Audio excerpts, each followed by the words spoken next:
অনেক মানুষ আছে টাকা হাওলাত দিতে চায় না, কিন্তু সুদে লাগায়, সুদের গুনাহ আযাব সম্পর্কে বলেন। আবার কেউ কেউ আছে হাওলাত নিলে ওই টাকা সহজে দিতে চায় না। খুব গুরুত্বপূর্ণ প্রশ্ন।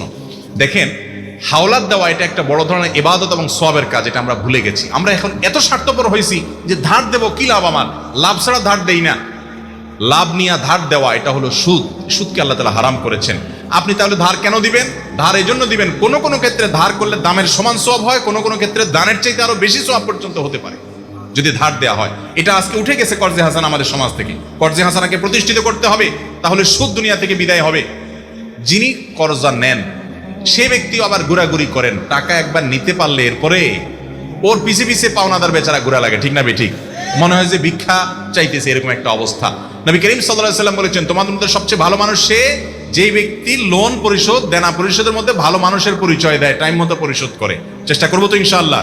লোন নিতে হবে, কাউকে হাওলাত দিয়েছেন, দেয় না দেয় ভয় আছে, শরীয়ত বন্ধকের সিস্টেম রাখছে, কিছু বন্ধক রাখেন, ওই সমমূল্যের জিনিস রাখেন, যদি সে গড়িমসি করে ওইটা বিক্রি করে টাকা উঠাইতে পারবেন, তাহলে তো সমাধান হয়ে গেল।